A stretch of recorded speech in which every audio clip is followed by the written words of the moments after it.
Сәлем қыздар, бүгін сіздермен өте дәмді пирожный дайындайтын боламыз. Ол үшін ең алдымен құрғақ өнімдерімізді дайындап аламыз. Ұнға какао, қопсытқыш салып, жақсылап араластырып, сеткадан өткізіп аламыз. Одан кейін бір ыдысымызға жұмыртқаны жарып, үстінен қантымызды салып, миксермен жақсылап миксерлейміз. 5 минуттай аппақ болғанша миксерлеуіміз керек. Дәл осындай болғаннан кейін жылдамдықты төмендетіп, үстінен сүт пен майымызды құйып, кішкене араластырып жібереміз миксермен. Одан кейін барып ванилиндеріңіз болса ванилин саласыздар, болмаса салудың қажеті жоқ.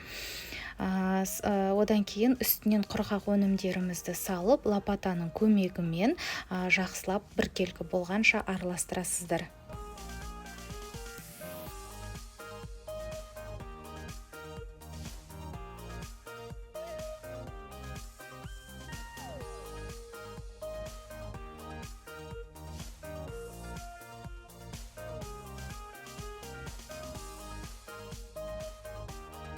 Енді духовкамыздың ыдысына қағазымызды төсеп, үстінен тестамызды құямыз. Духовканың ыдысының размері менде 30-40 см.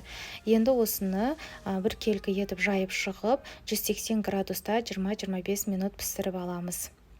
Дәл осындай әп-әдемі болып піседі. Енді бұны суытып аламыз. Суым дегенше кремімізді дайындаймыз. Творожный сырға қант ұнтағын салып, жақсылап араластырып аламыз. Одан кейін сливкемізді құйып, миксермен 1 минуттай миксерлейміз.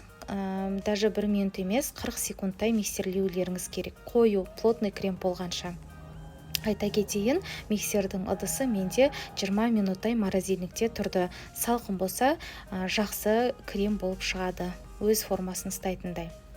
Одан кейін коржымыздың жан-жағын кесіп алып тастап, бірдей етіп 3-ке бөліп аламыз.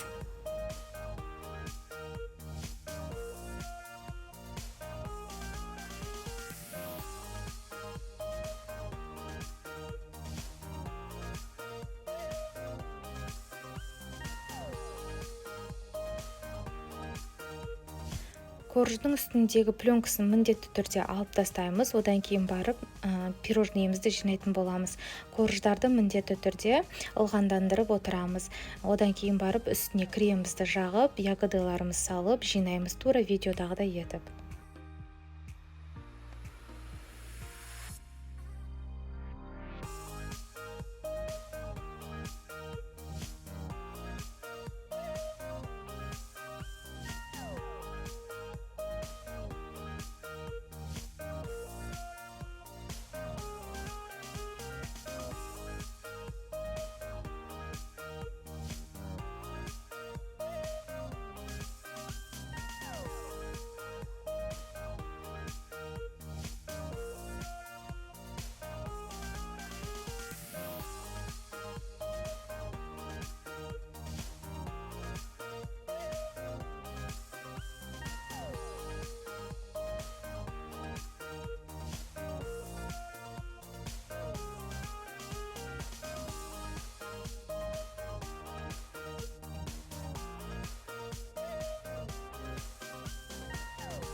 Пирожныйымызды жинап болғаннан кейін тоңазытқышқа кемі 5 сағатқа салып қоямыз. Бір түн тұрса, тіптен жақсы болып шығады.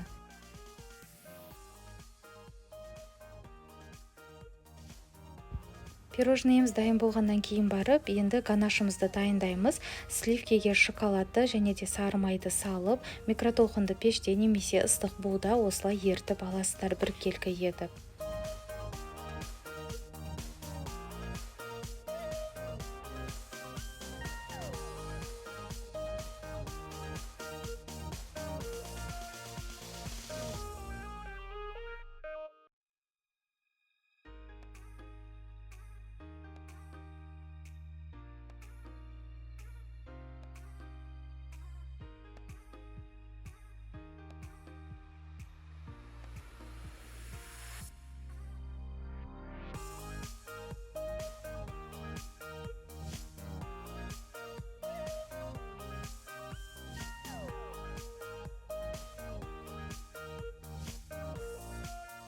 Ганашымызды құйып болғаннан кейін барып холодильникке 30 минутқа саламыз, кішкене ганашы қатаю үшін.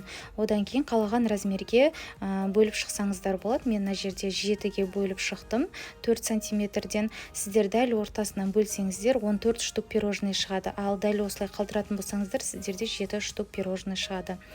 Енді қалағандарыңызша әсемдеп, ары қарай дастарханға қоя берсеңіздер болады.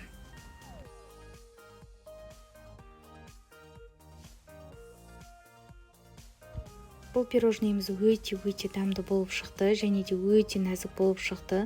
Осы рецептпен сіздер тапсырысқа жасасаңыздар да болады, және де мен сіздерге тағы да бірнеше пирожныйлардың рецептін берген болатынмын. Солардың барлығымен жасап, микс жасап, магазиндерге өткізсеңіздер де болады. Видеоролик ұнаса, лайк басып, комментарий жазып қалдырыңыздар.